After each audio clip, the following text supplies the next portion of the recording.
Hello, hello, hello, hello, yummy mummies and mummies to be, yummy daddies and daddies to be. It's the Maternity Diary. Thank you so much for joining us once again.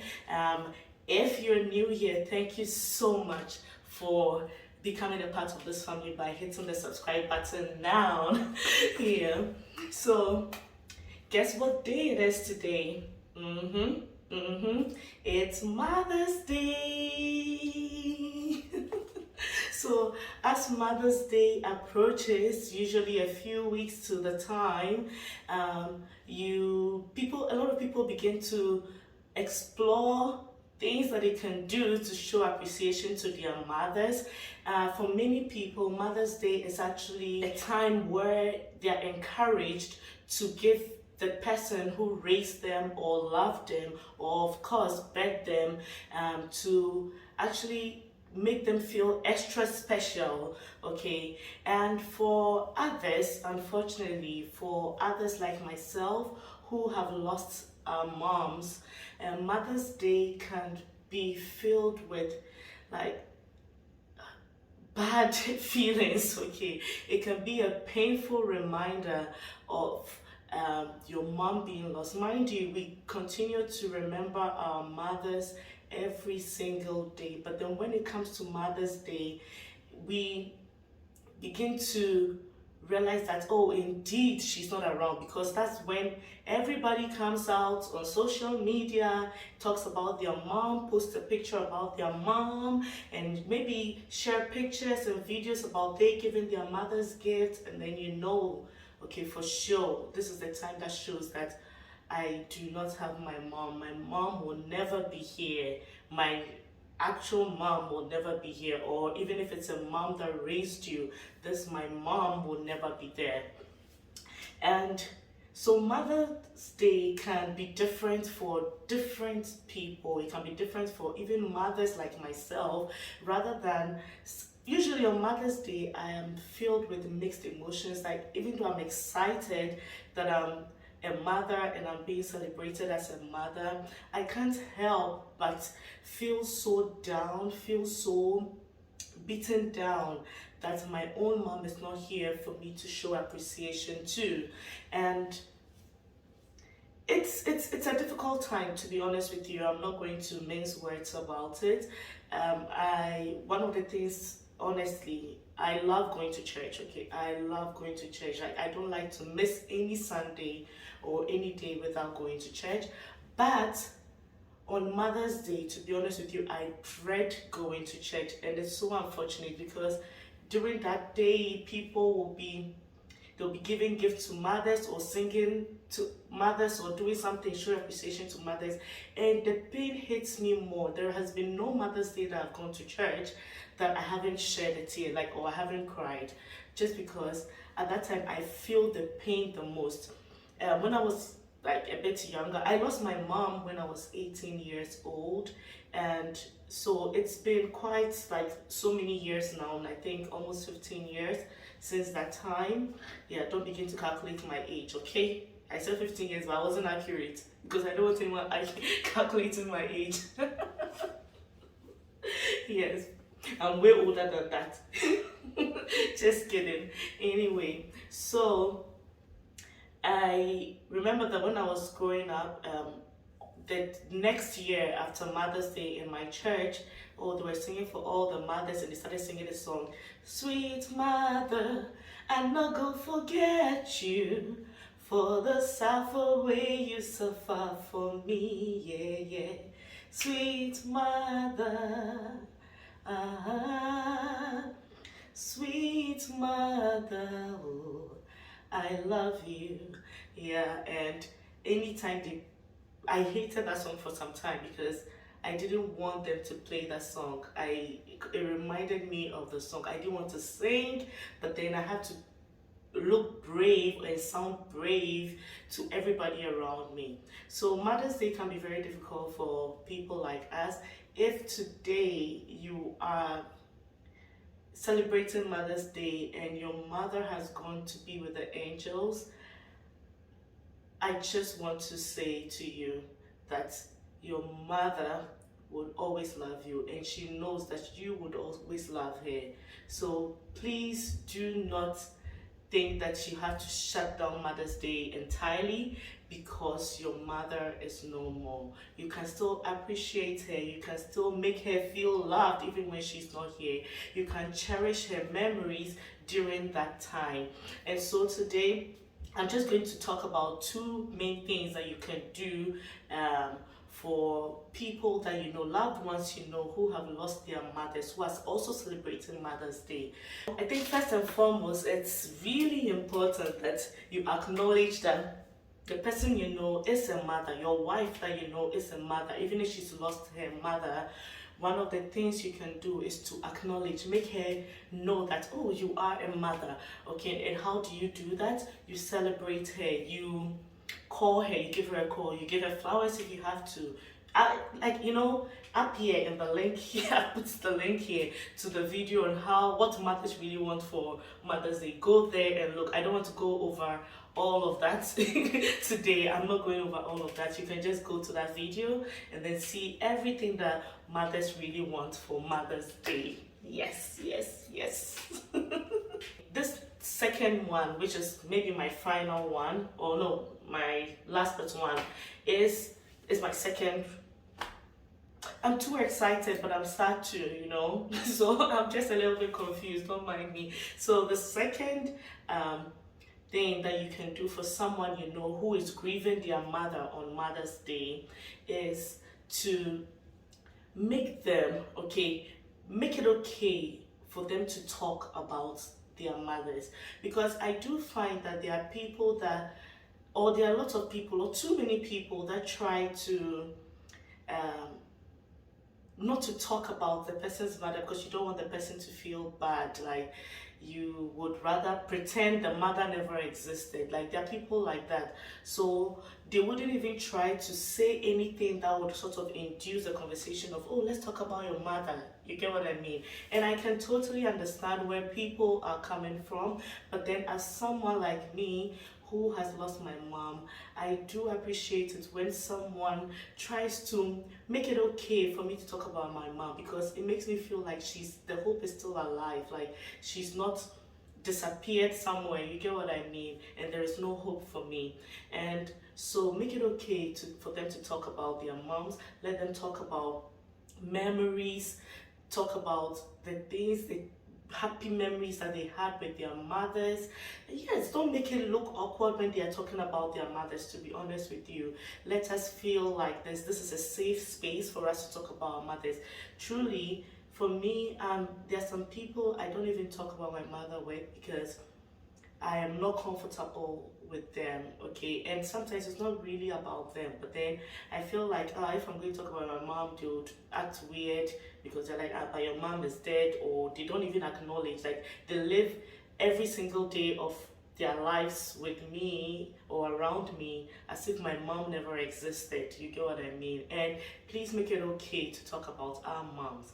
And last but not the least, you need to ask her or how she is doing. Ask that person who is celebrating Mother's Day, who has also lost their mother, how is she doing? How is she doing? And that goes a long way to help us. So today's video, speaking of sharing memories with our mothers, I am going to talk about a few memories that I had personally with my mom, and then talk about some memories, funny memories that some of us cherished subscribers or some of the members of this beautiful community shared with us, not just with their mothers, but in their childhood growing up. So yeah, let's go. So one of my fondest memories of my mom was that she would always, at some point after I turned 18, so she died like just a few months after I turned 18, but after I turned 18, my mom would always talk about my wedding day, how she can't wait for my wedding day, how she'll be so excited, and how she'll walk me down the aisle with my father.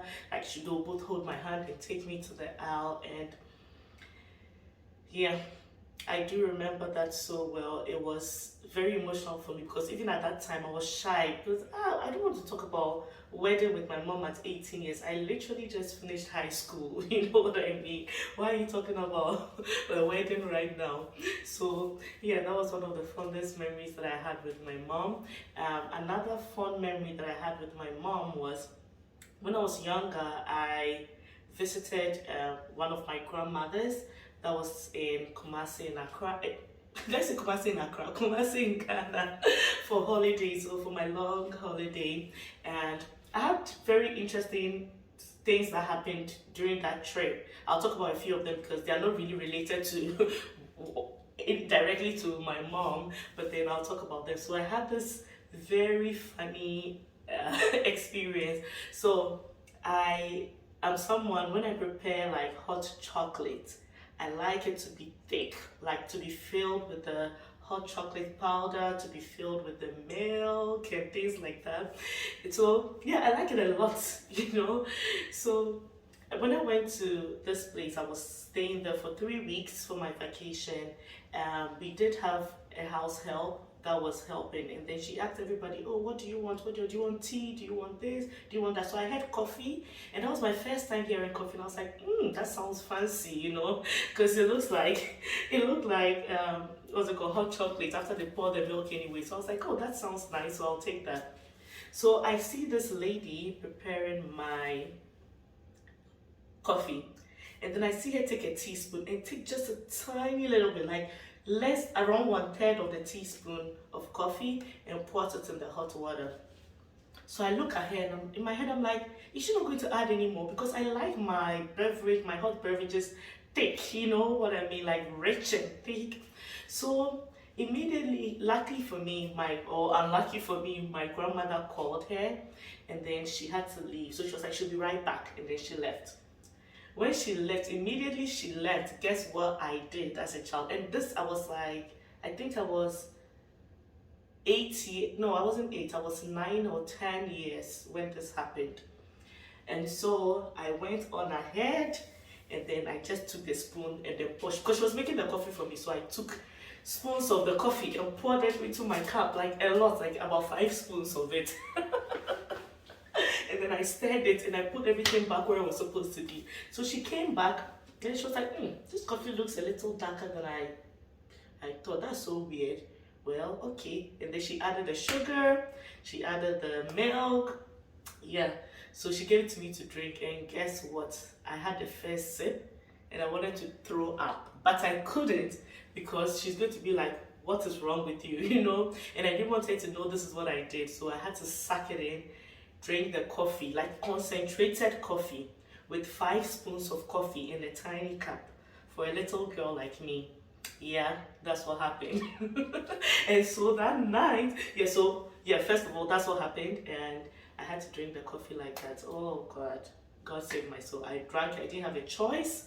And later on, luckily for me, at some point she left, so I was already down by half of a cup, and I poured the remainder, and I had to drink so much water that day. So next thing is that in the night, at that time, like I was way potty trained, but then unfortunately that night, I think because of the coffee and the plenty water I drank, I was really hyper, and then when I slept, I peed on myself, but I was lying on the same bed with my cousin at the time, Nane Jubi. Yeah, my cousin at the time. Her name was Nane Jubi. So as soon as I finished, I realized I had peed on myself. I immediately woke up, went to change, and then I moved her. I rolled her over to the side of the bed that I was in. I'm not so proud of it, but it happened. Yeah. And so the next day, we went to see an auntie, and she was a baker. So she was baking these fancy cakes. Oh God, when I saw the cakes, I was like, And this was in September. So I went, and then I was quiet like this, and then she was like, why? And I said, oh, today is my birthday. She was like, what? How come nobody told me? This woman just made a cake for me, did a small party with my friends in the area. Yeah, and then I enjoyed the birthday. So I totally forgot about all that happened. So when I got home, this is where the real thing with my mom happened. So I got home from the trip. It was a 4-hour drive back to Accra. Mind you, my birthday is not in September, it's in June. So I went home, and then, oh, that day I went home with cornflakes and so many things to my mom, my siblings, and marshmallows and things like that. So everybody was excited. And I totally forgot the incident that happened in Kumasi. And so I finally get home. I'm just there in the evening, and then my mom calls me. Usually when my mother calls me, my mom and dad will sit outside, like in the compound, but outside the house itself, in the compound. And then when they usually call you, it means like you've either done something, you're in trouble or something, you know.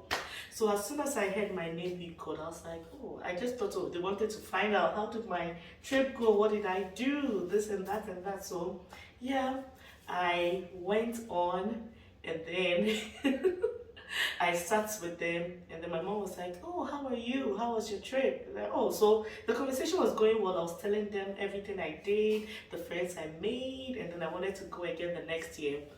And my mom was like, oh, okay. Oh, so happy belated birthday to you. So in my head, I was like, why is she wishing me happy belated birthday? So she was like, happy belated birthday. So I'm like, what's going on? My birthday was in June. I mean, we are in September. What are you talking about?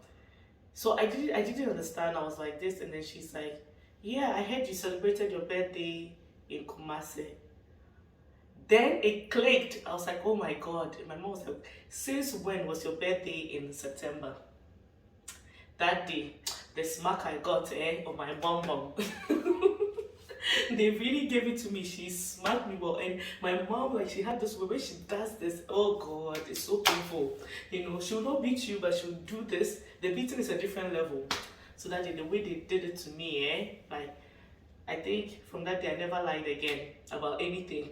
Maybe I did a couple of times, but not as serious as this. Yeah, so that was one of my fondest memories with my mom, like the way she handled the whole situation, because she didn't come immediately and be like, oh, you did this, you did this, you did that. She started asking me questions, like tricking me, and then eventually drops the bomb like this. Yeah, so yeah, that was one of my fondest memories with my mom. Yeah, and another memory that I have with my mom is how I think I loved her sophistication. She was very sophisticated, very classy woman, but very simple as well. So I remember I'll see some of her shoes, glass shoes and things like that, and I was always praying, God, when will my legs grow enough, like my feet grow enough? Because at the time, I think my mom was wearing like 39 and I was wearing 37, so my foot could never go into her slippers or her shoes. So I was always dreaming of when my foot was going to grow enough. There were times I used to pull it just so that I can be growing longer and longer than I can fit into my mom's shoes. Yeah, it was such a delight. Another memory that I have with my mom is yeah, so I wanted to introduce mascara to her for the first time, and she was like, oh, I don't want to do it. I was like, no, mommy, you have to do it. I want to do this for you. In fact, that day when I was doing, you should have seen her. She kept like twitching. Yeah, it was so hilarious that time. It was really, really hilarious. I love my mom so much, and I'll do anything for her to be here to see her grandchildren.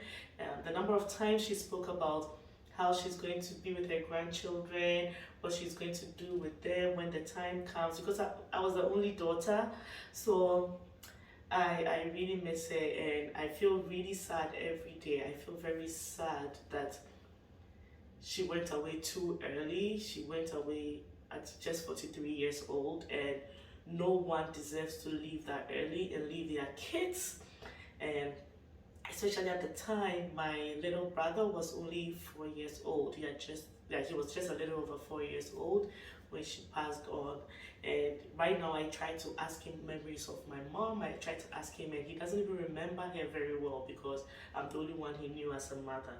So sometimes I feel very sad. I feel like it's so unfair for someone who was so good, so kind to people. Everyone around, everyone who knew my mom would tell you that this woman was the kindest person on earth. They will tell you they were even kinder than their own mother.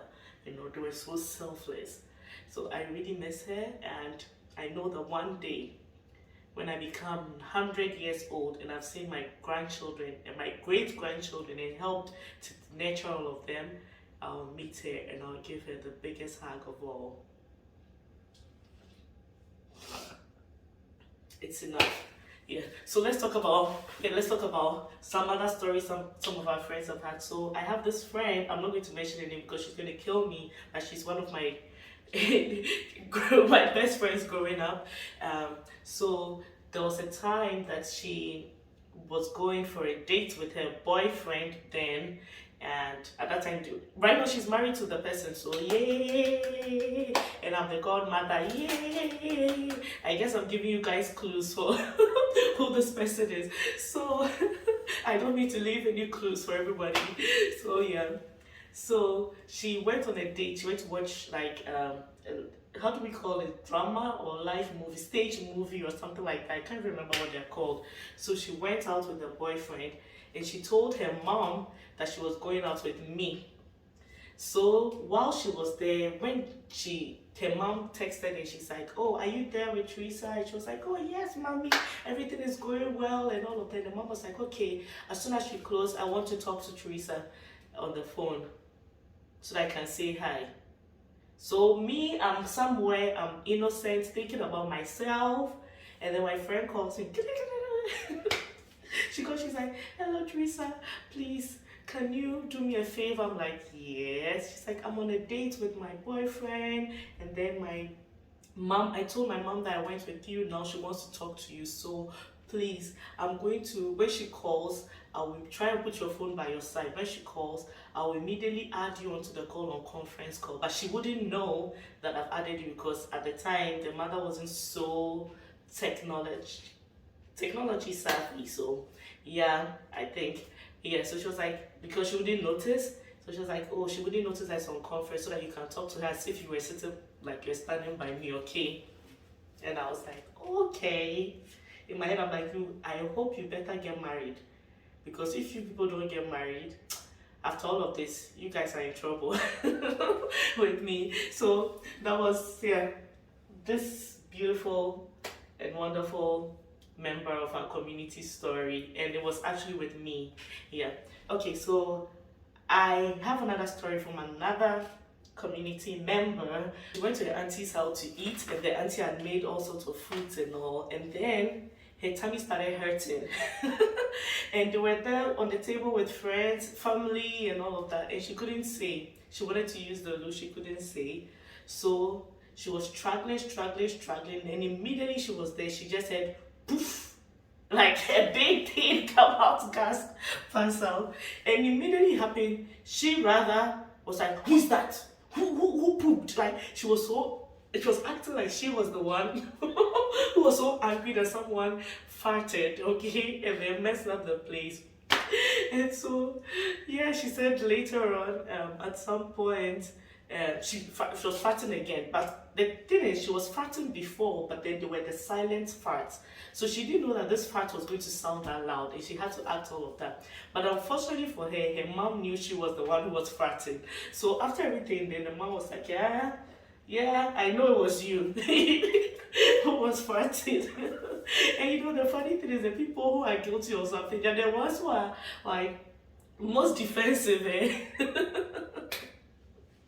Okay, let's share this other story from this community member. So she talks about how she went back home to go and visit the family, and then on visiting the family she had to go for a friend's dinner somewhere, and because she was being careful, it was in the evening. She didn't want like any, she didn't want, sometimes like you are not, if you have to be careful when you go back home or even when you go anywhere eating and all of that. So she promised herself, I'm not going to eat anything when I go. So yeah, when she was sitting in the car with her friend, she's like, I'm not going to eat anything because when I eat after 6 p.m., my tummy really hurts and it's something I have to treat and all of that and whatever. So she gave some funny story about health being her problem. She gets to the venue, and unfortunately, it's a full catered dinner. So there were servants coming there, bringing like all the trays of food. She didn't know what to do to herself. All her favorite foods were coming. At some point, the almighty lobster comes. And there is no way she could let the lobster go. So guess what she did? She was like, oh, I'll eat. And then everyone was like, ah, but we thought there was a problem with your stomach. Like, you know, if you eat at this time. Then she was like, oh, you don't worry about me, okay? I'll take just a little, and then I'll drink a lot of water so that I'll be fine, okay? And I'll have my medicine. I have my medicine at home. So when I get home, I'm going to take my medicine. So that was what she had to say. So she had to drink water every tiny bite of the lobster that she takes, because lobster is one of her favorites. And she was like, there's no way she's missing out on this lobster just because she said a lie about her tummy. And so... yeah, so she ended up going to the bathroom like a million times that evening because she was drinking so much water. Because she told them, oh, it's only when she drinks a lot of water that she feels a little better, but she still has to take her medication. So she had to keep up with the lie. And then when they went back into the car and they were about to go, she told her friends that she came with that, you know what, I was lying about it, eh? And she explained the whole situation, the way the friends really loved her hair. And honestly, the day I read the story, I laughed so hard because I could imagine myself doing the same thing. I can imagine myself doing exactly the same thing, you know. Yeah. Let's see, is there any other story? Okay, so one last story and then we are out. So this story was about this subscriber, cherished member of our community. When she was younger, around 15 years or 14, she went and then she so she wanted to go to the mall with her friends, and then she went and forged her parents' signature. Yeah, she did. At some point I knew my father's signature, but I never used it for anything. Yeah, I can still remember how it looks, you know. So she forged her mom's signature for her school absenteeism report so she can leave early and go to the mall with her friends and meet this cute guy that was going to do a party like the next weekend. So she was very excited about it, and she did all of that. Unfortunately for her, an auntie saw her at the mall and told her mother that she was at the mall during school hours. So she gets home, they don't say anything. The parents just look at her, they make her eat. She does everything as normal, as if, yeah, everything is normal. And then, you know, I love these kind of parents who behave like everything is normal. It so reminds me of my mom. So, it's... So, after everything, the father is like, okay, so, when is that party of yours where you're supposed to go to? And she's like, oh, next weekend. And I can't wait, I'm going to wear this. I already planned out what I'm going to wear and things like that. And then her father is like, well, I'm sorry to inform you, you are not going. She's like, what? But I asked you permission several months ago that I wanted to go for this party. It was the party of the year, blah, blah, blah. And then immediately her mom is like, okay, so where were you today? And she's like, at school. The mom was like, school? Really? So what were you doing at the mall? Then that's when she knew she had been busted. And that meant that party she couldn't go again in her life. She missed out on a great party because of what she did. Yeah, so we have come to the end of our video. I hope you enjoyed these beautiful stories and memories that we had as children. I do have a lot of stories right now, but then I'm filled with too much emotions to remember even a lot of them. I'm sure I'm going to put some of them up later on in other videos. I hope you enjoyed this video. If you do have stories of your childhood, memories of your childhood with your mom, with your dad, with your family, anything, please share in the comment section. Let some of us also give us a reason to laugh and smile also. Thank you so much for watching this video. Don't forget to watch the Mother's Day video and do right by your mom. Do right by the TMD family. Do right by us. Yes, make your mom happy today. So happy Mother's Day to you all mothers, and to anyone that is trying to conceive, that is in a state where they are unable to conceive, or they are trying so hard to conceive, or they really want a child so bad. May God answer your prayers. We know that you will be a mother, so you will be called a mother in the name of Jesus. So until next time, don't forget to stay happy, stay healthy, stay beautiful, and never ever forget that God loves you. See you next time on the Maternity Diary. Live my life like it's my last day. Live my life like it's my last day. So I'm gonna live